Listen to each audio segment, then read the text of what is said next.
There was no democratic mandate in the election of 2010 for all these changes in the NHS. This NHS. The NHS. The NHS. The NHS. The NHS. The health service. The English NHS. The NHS. The NHS. The NHS. The NHS has been abolished.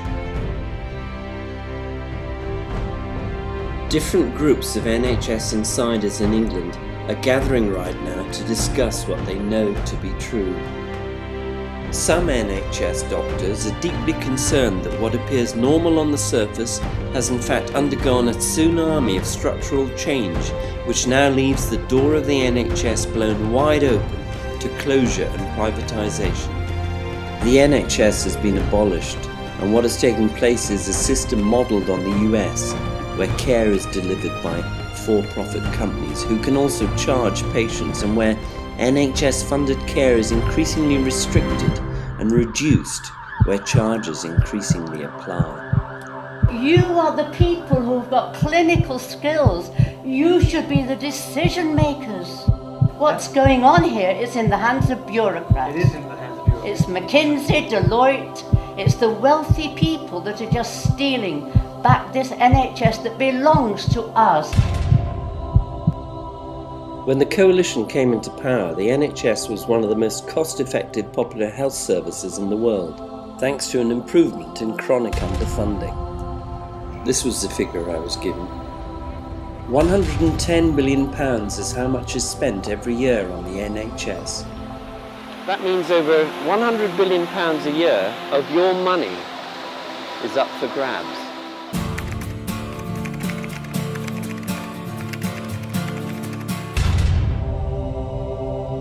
We see a management that is absolutely obsessed with performance targets, because that's directly related to their performance pay and their career progression.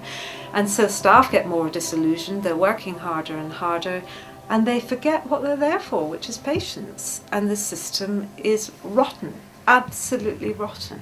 The internal market in the NHS replaced a system that was cheap, simple and successful. The previous medical leadership and a patient-centred ethos. Now, managers, not nurses and doctors, call the shots.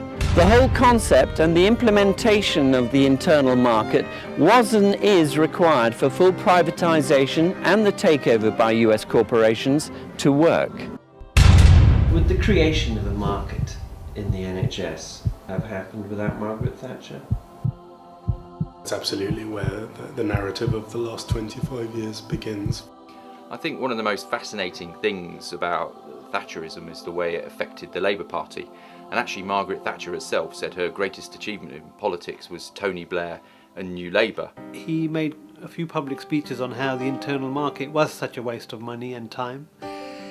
However, once he got into power, he grabbed the internal market with both hands and made it well established within the NHS. And in fact, got away with what the Conservatives wouldn't have done, because they were labelled the Labour Party. We no longer have a national health service here. We no longer have a Secretary of State for Health who can be totally held to account for failures in clinical care.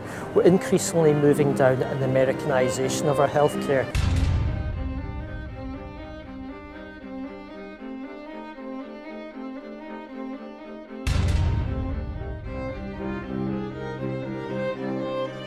Their healthcare costs about twice as much as other developed countries, and their health outcomes are markedly inferior. In fact, they manage to achieve worse life expectancy and worse infant mortality than some of the Eastern European countries, who are managing to turn in superior performance for a sixth or an eighth as much money as the US spends on its system.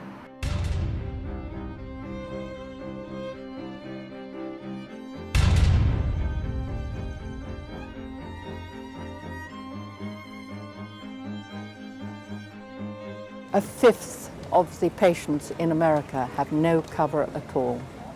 And this would be a disaster for the old and poor. It's saturated, they can't take any more out of the US, so they have to diversify and they have to find new niche markets, which is why the NHS is such a trophy for them. Because if they can break open and succeed in breaking open the NHS to the marketplace, then because the NHS was a model maker for 60 years, it means that other countries are much more likely to follow suit. Oh, look what's happening in England, we will follow suit. You're not simply marching to an emotional drum. Well, right at the heart of everything myself and other people opposing the legislation want to do and put at the heart of it is patient care. And you cannot do your best for patients in a market-driven, private providing healthcare system. The way I thought about how insane this all was is to introduce a similar system within your own household, whereby you have parents and children setting up a system of fees and charges. So each time mother does something for the family, she will charge the husband and the children, let's say, for making a meal. The husband might charge the rest of the family each time he does some DIY or gardening. Equally, the children start charging the parents each time they show them some affection or they make them proud of being their parents. Mother might charge the children for taking them to school. But of course, to have such a system in place, you're going to need at least a manager, maybe an accountant, maybe 2 or 3 administrators, to make sure the fees are set in an appropriate manner, to make sure the charges are paid, to send people reminders. At the end of all that, you end up with a reduced household budget, and you've wasted 10-15% of what you could spend on the family. And I thought, this is what's happening in the NHS. I want to see the internal market got rid of completely, unless somebody can prove me otherwise that this is of benefit to delivering healthcare. Doctors, I'm sure, coming on this film will be thought to be Luddites and protecting their jobs. But in fact, doctors love change. Doctors lead change. If you go back from vaccination to antibiotics, to diagnostics, to vacay surgery. If, for instance, a radiologist doctor put the wire into his own heart before it was trialled on a patient to lead the change into interventional radiology. But it has to be evidence-based and prove that it's clinically of benefit to the patient.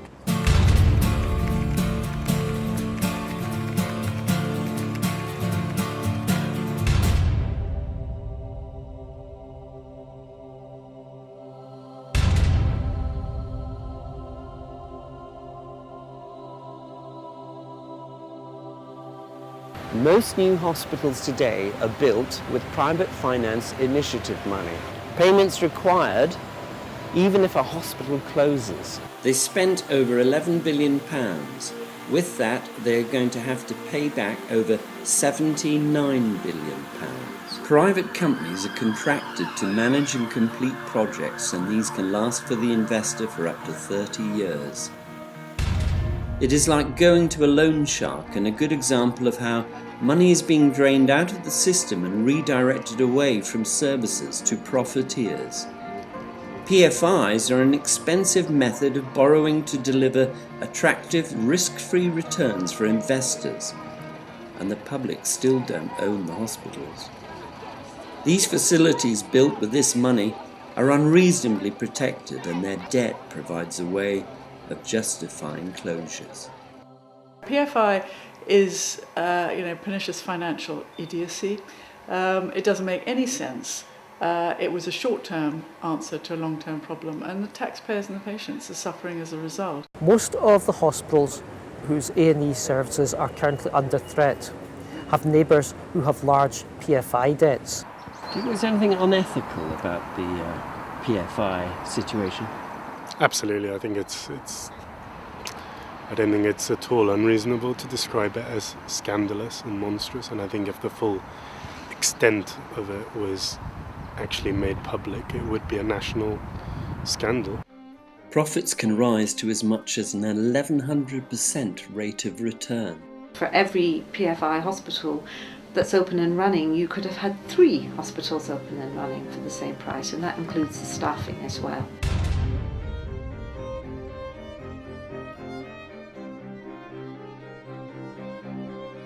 The NHS was founded on the basis of need, so you're raising money according to need and not ability to pay, and then you're distributing the funds through the system and the services according to need and not ability to pay. So when you bring in a private element with shareholders or whatever, or like the PFI, then you're actually moving away from the intentions that Parliament intended. Parliament votes for that money on that basis.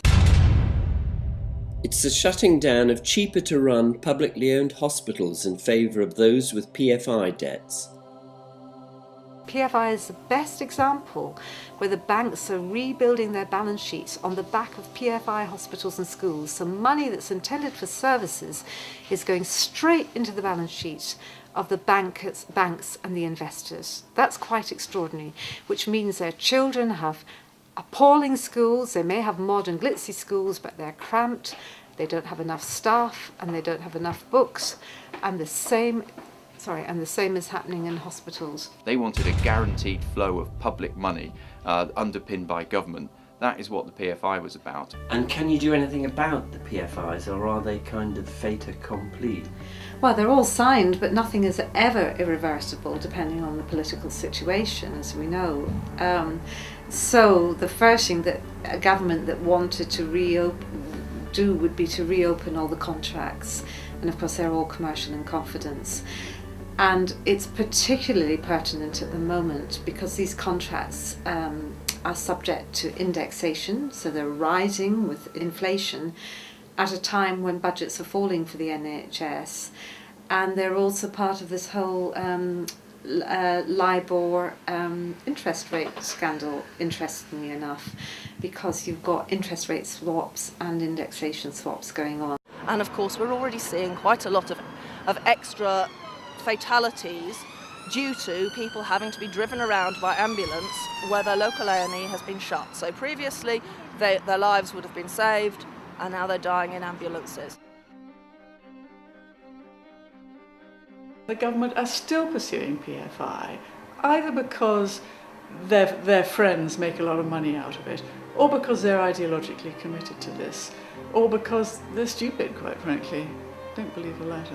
From 1997 to 2009, during the Blair and Brown New Labour governments, 101 out of 135 hospitals were built using PFI loans. I think there was about 15 people involved in the elected caesarean to get them out, and the level of care was just incredible, and you just can't imagine how this area will cope with anything like this, triplets, if they don't have the maternity.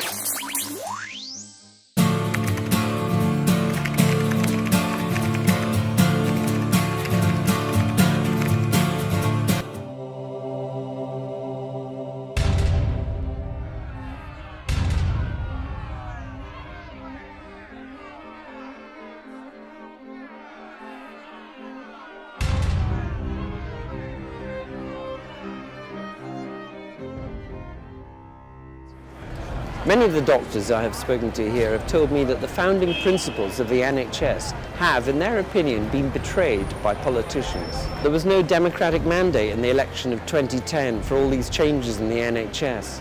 In fact, the government is using choice and the austerity argument to push through massive programmes of hospital closure and at the same time privatise what is left. How do you personally, Jackie Davis, feel about the broken promises by government? I'm old enough now to know that politicians promise what they can't or won't deliver when they get in. I can only speak from my personal experience, but in my experience the objectives and the targets come first. I've seen that again and again. But I sometimes think in my saddest moments that probably the people that are driving health policy are those that are neither ill or have ever used the NHS. And I worry that it's being driven by people who have no concept of what it's like to be a patient within a national health service. I suppose you have to ask the question, did I ever believe those promises in the first place? And because, remember, I've been working on the NHS since the very early 1990s and privatisation. This is the very last piece, which is the abolition of the NHS, but in order to get there, it's taken them 20 years of steady dismantlement. The only thing that was left in place was the Secretary of State's duty to supply and secure healthcare for all and also to distribute the funds according to need. That's the last piece to go. Under the culture that's been operating in the NHS probably for the last decade, it has been unacceptable to admit that you don't know, that you've made a mistake, that you took a risk that didn't pay off, or that the system simply isn't working. What you're required to do is say, everything's all right here, and then go away and fix it. What direct effect these kind of betrayals have on your patients here in South East London? Well, I've lost count of the examples of patients where I've sent them in either to casualty or they've been admitted, and I've been quite shocked when they've been discharged or sent home. Many examples of poor assessment in casualty, many examples of premature discharge from hospital. I can only assume the clinicians at the other end are either frustrated or have no capacity, or having to make decisions which they're not entirely happy with because of lack of resource. And does the burden of that patient's health then come back to you? Of course, I feel let down myself. I feel very sorry for the patient. I feel that our duty to the patient has been failed, and it destroys any job satisfaction that you may have.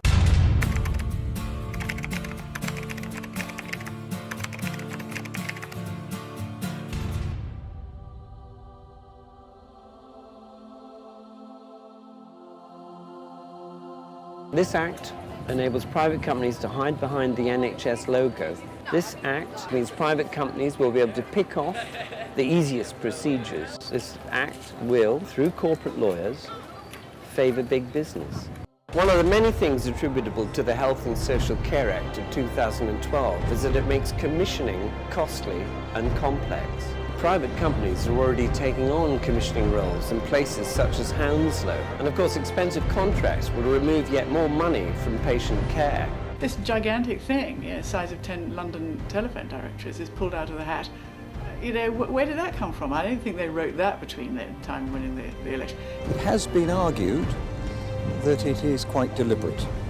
And it's deliberate in order to open up our public health services to commissioning.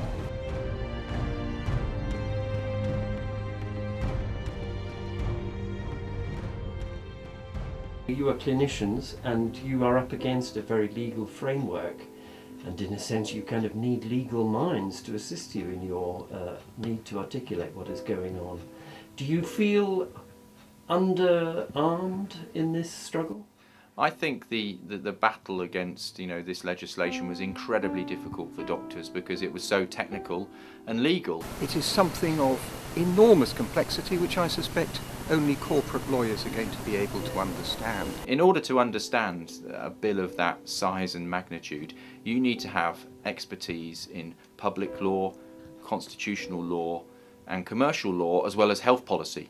And actually, doctors individually and even as a group don't have that. Anything which is written by lawyers and politicians without very much medical input can't be in the best interest of providing and structuring a good health system. People do think that McKinsey's management consultants had a huge input into it. It's something like 10 times the length of the original Act that brought the health service into being in 1948. But fortunately there was a group led by Professor Alison Pollock and the public interest lawyer Peter Roderick, who did have that expertise, and they clearly articulated what the bill was about, which was hugely helpful, and they published in the British Medical Journal and the Lancet to say that effectively the English NHS was going to be abolished. Immediately I could see very simply at the beginning of the bill that they were abolishing the legal duty on the government to provide the NHS.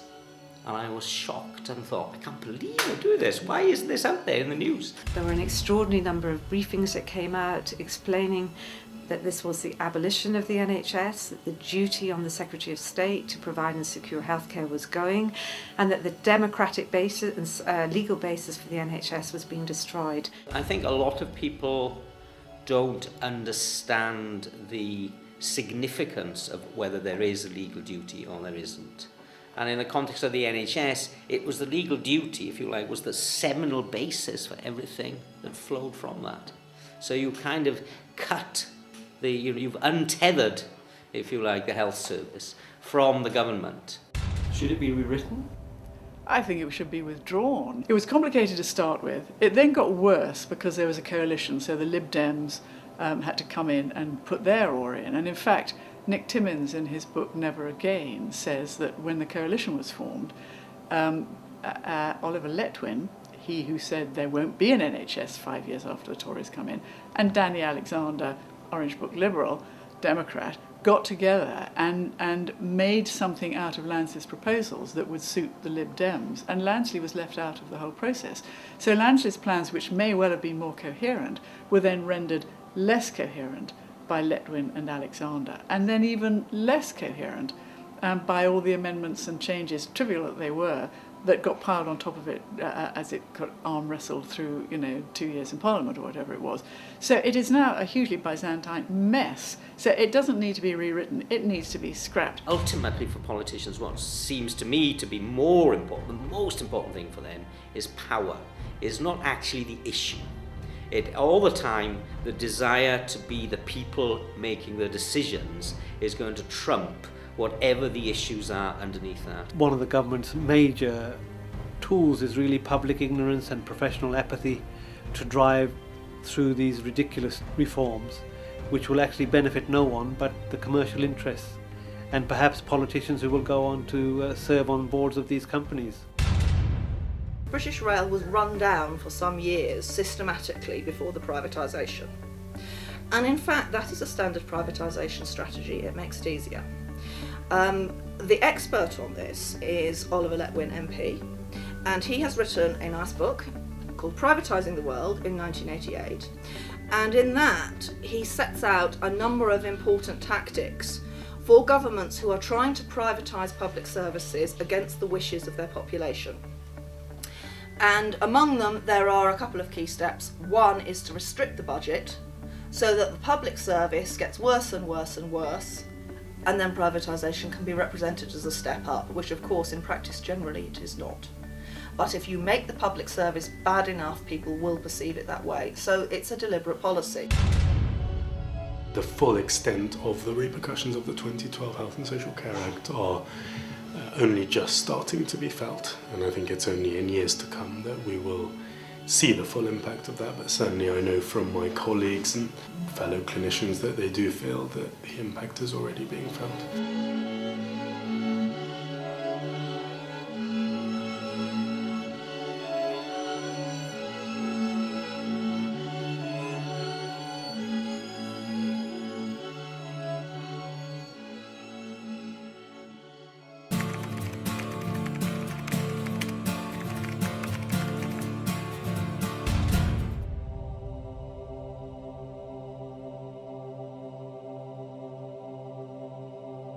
Healthcare is a global business, turning over in excess of $5 trillion a year.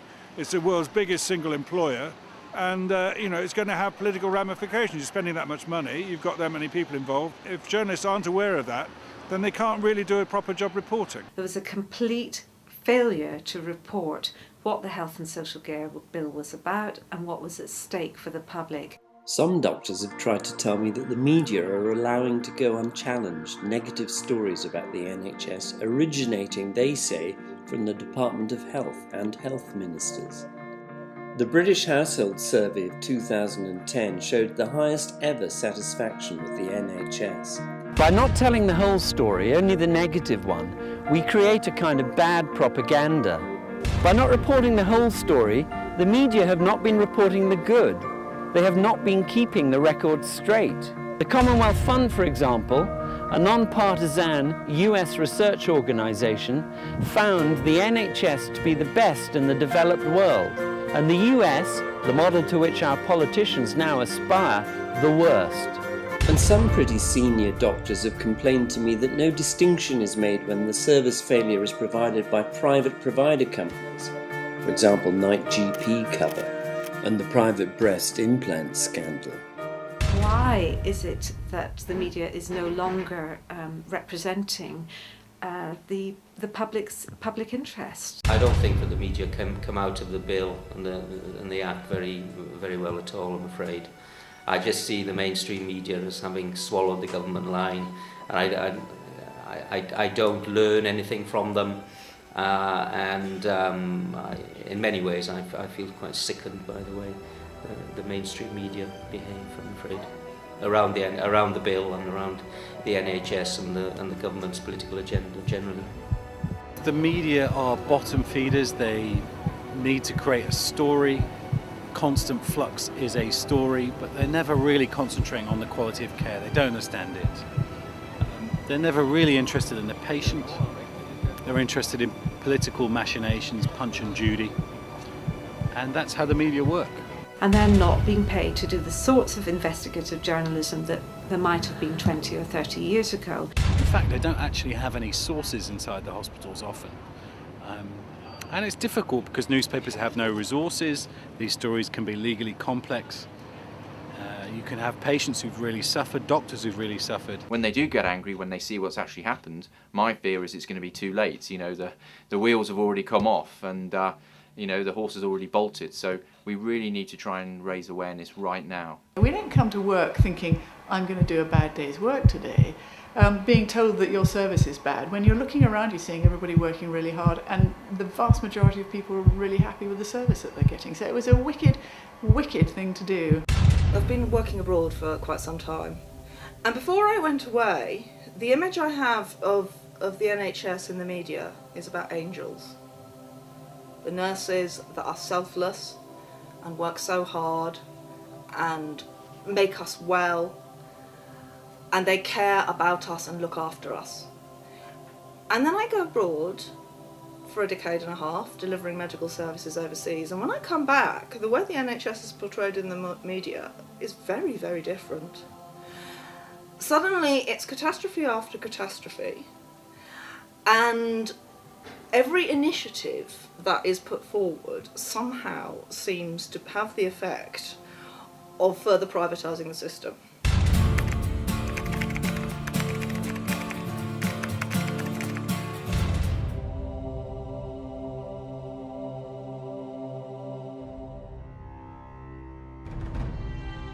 Foundation trusts go against the grain of the original NHS.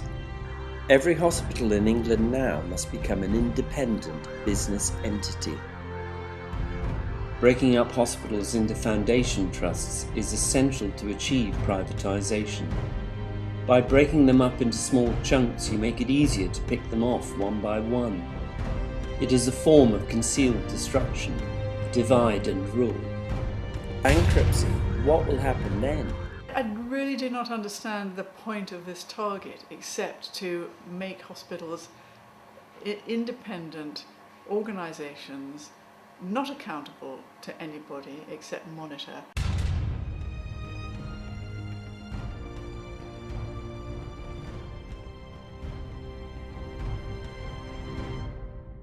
There's a lot of very competent and very dedicated managers in the NHS, but they're faced with a very difficult dilemma. They are making continual trade-offs between the best interests of their organisation, the political directives which are coming down from on high, and the day-to-day problems of running their complicated and complex trusts.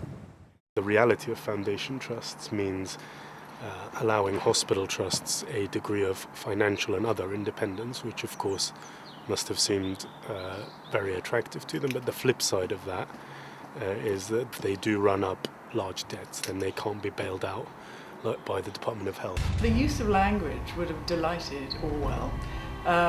These things are labelled meaningless terms, which then change, and the underlying problem doesn't change. You've got to have hospitals, you've got to staff them, you've got to have beds, and calling them a different name is just meaningless. It's the same as the term patient choice. It's an empowering term, but patient choice is all about turning citizens into consumers, to consume healthcare in a market, which in a single payer system, when you've got a fixed ceiling of income, you know, driving people to consume, consumers consume, is crazy, because you will bankrupt the healthcare system. Hospital trusts are merging, but mergers are simply a code for major closures of hospitals, accident and emergency departments and services. I don't think the public are aware that these foundation trusts can now raise funds on the open market. They can earn up to 49% of their income from private patients. People are actually considering each trust as a business, and you must not talk to the opposition. Anytime that you see the word hospital trust or hospital trust merger, you should be thinking service closure and staff cuts and reductions. And there's not a single merger in the country that isn't going ahead that's not predicated upon that. And the coalition has even set up a government-owned company called PropCo to assist all this. This is the sell-off of your NHS. It's intrinsically related to the Mid-Staffordshire problem, which was desperate to get to foundation trust status, tried to hit all its financial targets, put those financial targets first, and what that meant was, in order to save money to hit those targets, it had to cut staff. The disaster there is a prime example of how the market reforms and the privatisation has led directly to patient harm. Indeed, it said pressure on management to put financial performance first, and the enthusiasm with which management embraced this goal was what resulted in management cutting ward staffing below the minimum where safe care was possible. So if you were the NHS, which in a sense you are, do you feel under attack? Of course, absolutely. When you have these trusts going bust, then you can either close down those hospitals, those NHS hospitals and the services they provide, or you can possibly bring in a private provider to take them over. So it's definitely a deliberate strategy in this process.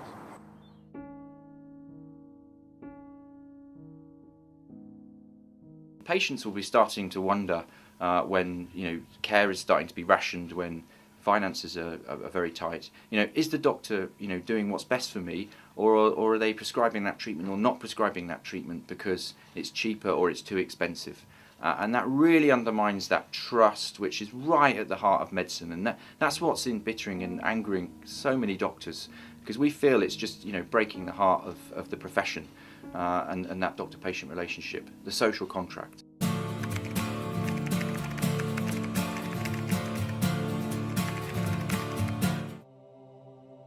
First of all, the revolving door goes in two ways. Not only do we have parliamentarians who've enacted policies going out and working, being paid by the private sector who benefit from those policies, but the private sector placing a lot of their people within government.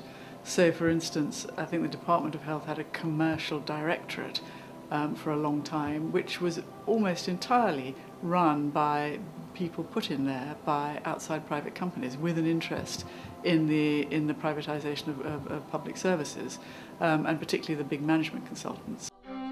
And here is just a small selection.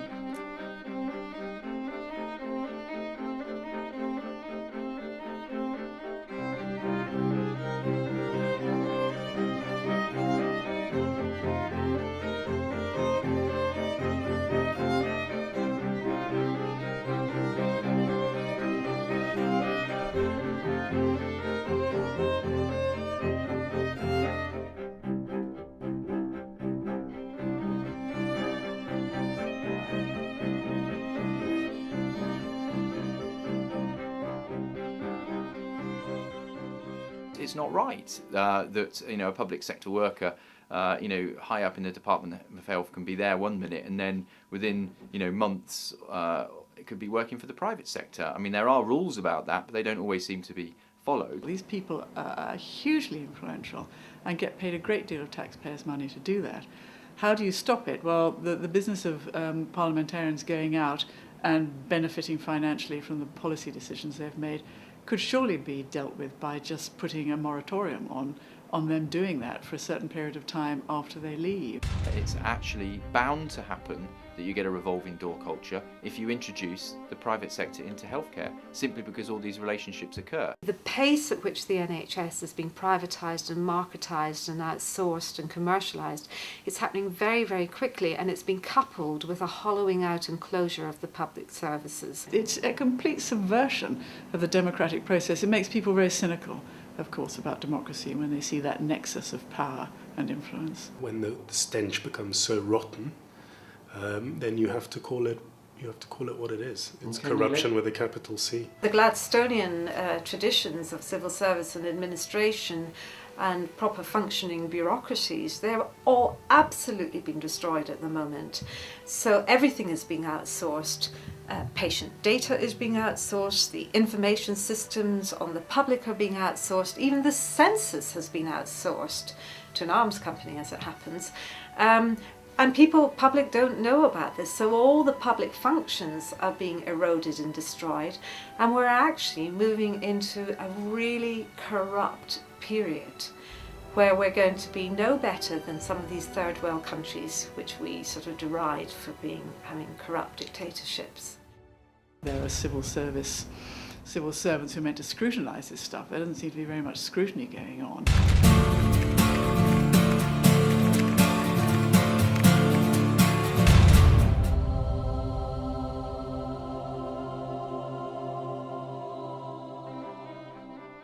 CCGs are responsible for £88 billion per annum. This is 80% of the entire NHS budget. CCGs are formed of groups of GPs charged with buying services for their patients. The rationale is to give decision-making control to clinicians, but in fact their hands are tied and have been tasked with choosing which hospital services to tender out to the lowest bidder and which services to ration. They have become the tool for dismantling hospital services. Many GPs really welcomed this at the beginning because there has been traditionally difficulties between GPs and primary care trusts who had the money. And so they just thought, we'll bypass that, we'll have the money, and we'll really make a difference for our patients. Now, if you give people these huge budgets, commissioning isn't just about paying for healthcare, it's much bigger than that. It's about planning healthcare, it's about all sorts of other services in the communities, from child abuse to prisons to vaccinations, that sort of thing. So most GPs, quite frankly, they don't have the training, they don't have the time, and they don't have the expertise, and they don't have the interest.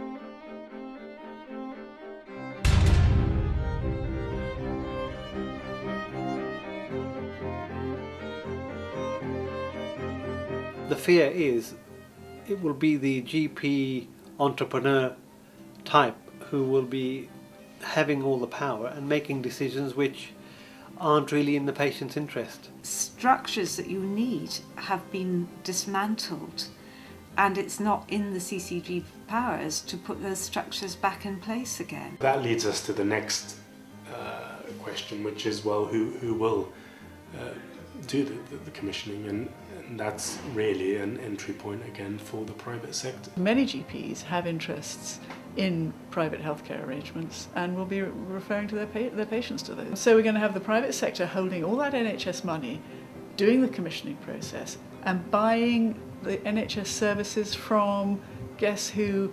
The private sector, who are going to be increasingly involved in supplying NHS services. So of course it's like having Dracula in charge of the blood bank. The old NHS, every single person in every single area was covered. What the government's doing with clinical commissioning groups is moving towards pools of people, like insurance pools. And as you all know, with insurance pools, not everybody is covered. So you're going to be into the nightmare of the American marketplace, where people have to look at the small print of their plans to see what's covered, and then they have to take up top-up insurance and all sorts of other co-insurance policies. And indeed, we're beginning to see the opening up of user charges and user fees in areas such as cancer therapy. A lot of time we're spending away from patients, away from the surgery, attending meetings and business meetings and budgetary meetings. But for big companies, the big multinationals, of course, that's their business. Their business is tendering for contracts. As I fear services will decline, the government will be in a position to, number one, say it's no longer their responsibility, and also to point the finger at the GP commissioners. And that's going to happen faster and faster, so that people who have a stroke, for example, will find that their care is time limited, they're no longer eligible for speech therapy or physiotherapy or all the occupational health services that they once received. Increasingly that's been time limited, but that will now become much more arbitrary and down to the CCG to decide.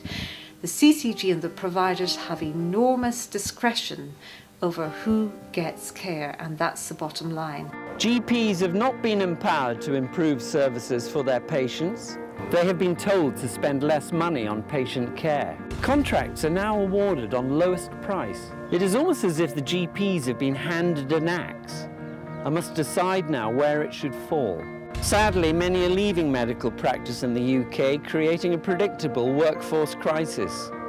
Family doctors are now being so deliberately destabilised by this removal of funding that it already threatens over 100 medical practices in this country.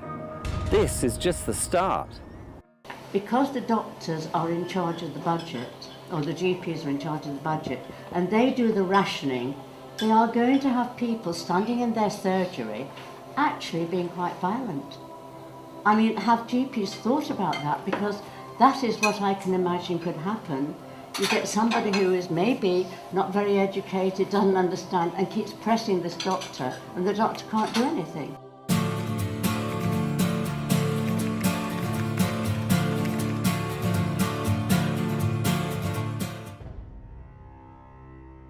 Some of them have a very dodgy track record of paying millions of dollars of fines in the US, for instance, for bad behaviour. They don't even bother to go to court to contest these charges. They just pay up because they're going to make another $1 million just down the road. The government continues to push us to the American model of healthcare, which is the most expensive and unfair system. The FBI is investigating NHS private provider HCA, Health Corporation of America, after a nurse blew the whistle. Investigations show 50% of heart operations performed by HCA in Florida were unnecessary. Patient notes had been faked to justify the carrying out of the procedures and billing for them. According to Donald Berwick, the ex-head of Medicare and Medicaid in the US, in 2011, the estimated cost of fraud in the US was between $82 billion and $272 billion. It's upwards of 10% of the total spend. Hidden behind the NHS logo, these companies expand. The vectors for this are the large management consultants like McKinsey, like PwC. They actually make it happen. They move around the world giving advice, and they are the vectors of the neoliberal ideology of marketisation and commercialisation. All of these marketisation reforms was introduced on the premise of greater efficiency. That, of course, the age-old argument that the public sector is some leviathan bureaucracy which is encased in red tape and that it needs to be reformed to become cost-effective. The reality is that the internal market itself alone, mainly through increased numbers of administrative and managerial staff, led to about a 10% rise in the NHS's budget, which by today's terms is around 10 billion per year. £10 billion. Pre-Thatcher, the administration costs for the NHS were 5%. Post-Blairite, the administration costs were 14%. And the likely percentage by the end of all these proposed changes is over 30%. You make profits by cutting back on costs. Costs are staff, costs are people, patients who cost a lot of money. And so what they'll do, what they're already doing, is downgrading staff and turning away patients who are expensive. You know, what they want to deal with is a one-off episode in somebody who's basically fit, will get better and go away. They don't want patients with comorbidities, they don't want emergency services, you know, they're basically, they're there to make money, and the money they make will be out of us.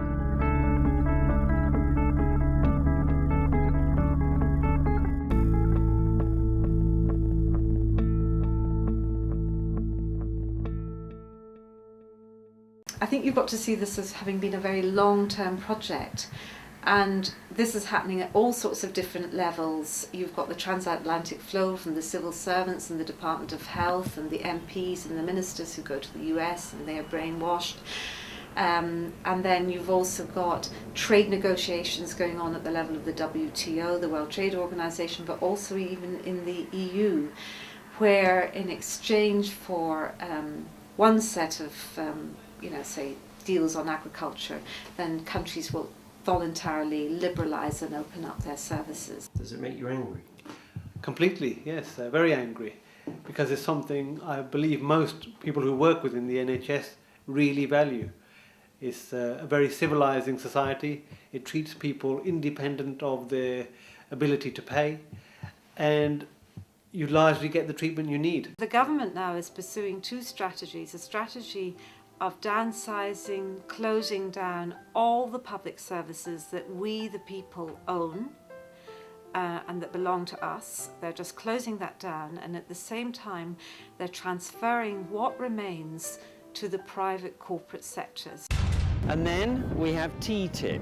Alongside this wholesale carve-up of the NHS, secret negotiations are taking place over a new so-called trade deal, which will give foreign companies the right to sue the UK government if denied the opportunity for all comers to bid on the carve-up of the NHS.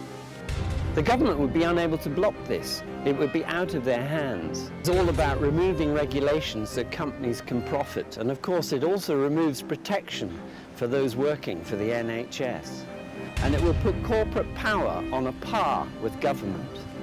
These are absolutely worrying times because the NHS is on the verge of extinction. It's very much imperiled. Vested interests behind this have effectively sold this dummy, sold this lemon to the public. They've played a blinder. They've really managed to conceal the hidden agenda extremely well. What happens under choice is that providers can pick and choose, not patients, who all want services closer to home. There was one more thing, perhaps worst of all.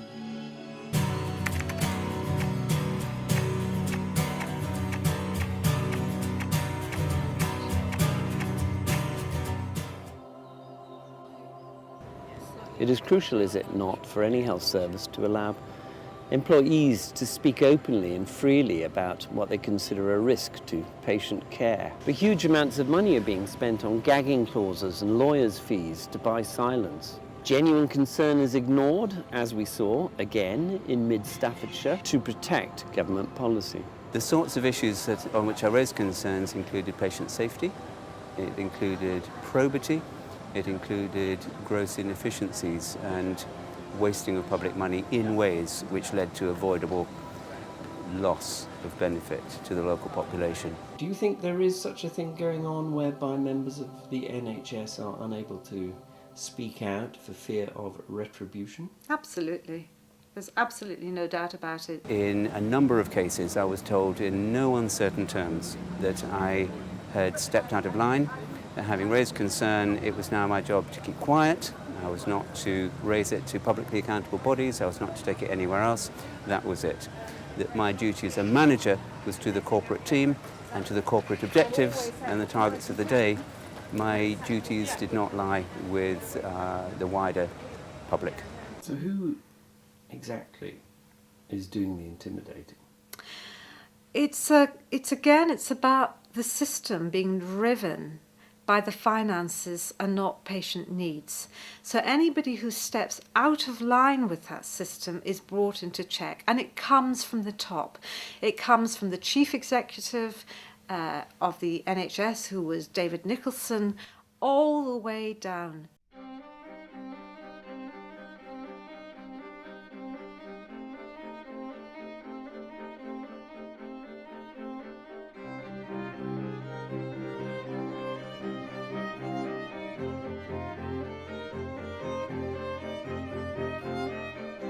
It's part of the management consultant, and human resources are no longer there at all to protect the individual employee.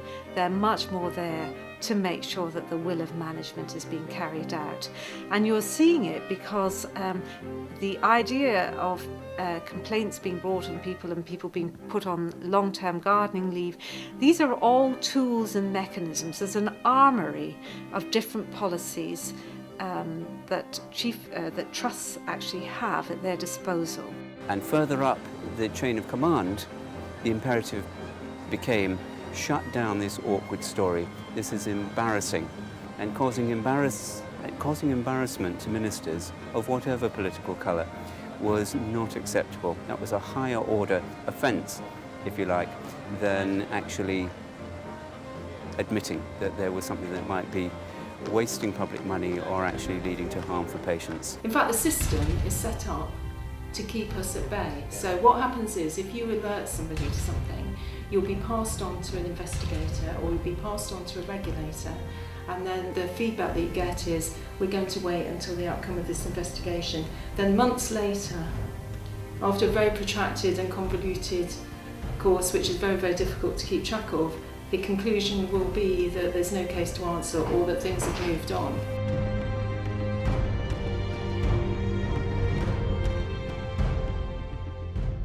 Have you been intimidated? Well, I've been intimidated would suggest that I have been subject to bullying. That's up to others to interpret.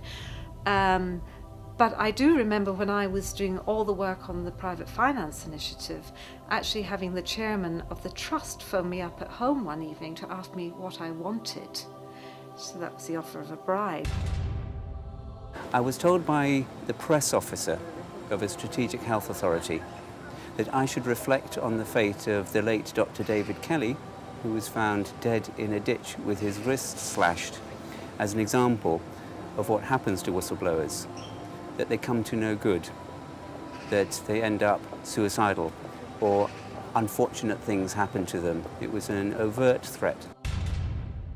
I do know that when the UCLH Trust was signing its PFI deal and I made my objections and asked them to document it, I had no voting rights, but I was on the trust board, not one single person spoke to me as they filed out. And I suppose what you have is a culture of silence.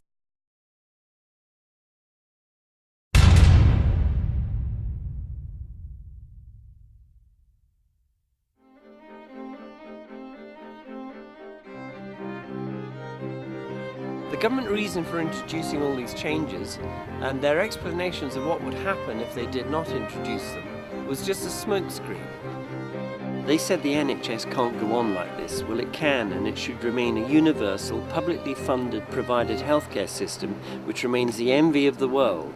They said we can't afford the NHS. As we have seen, we are following a route towards a more expensive and wasteful service with armies of unnecessary intermediaries draining public funds.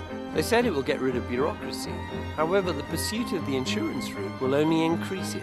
They said it will give power to doctors, but in fact it will take this power away. Instead of thinking about which patients they should care for, they will have to think about which services they should ration. They said we will empower patients and give them more choice. But what we have seen is the closure of local facilities. Real choice will be given to corporate profiteers.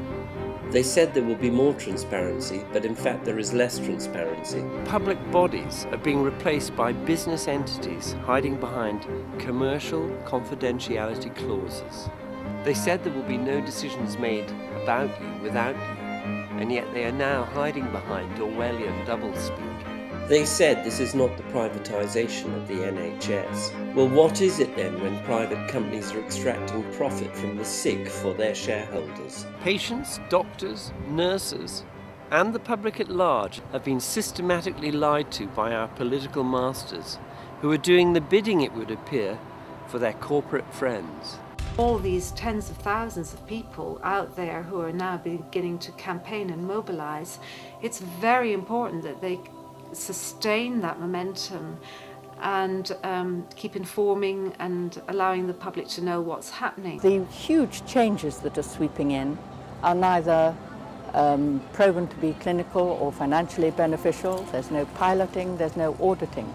I feel duty bound as a doctor to speak up on behalf of my patients and what can affect their livelihoods and potential health in the future is a system that is set up to crumble and to fail them.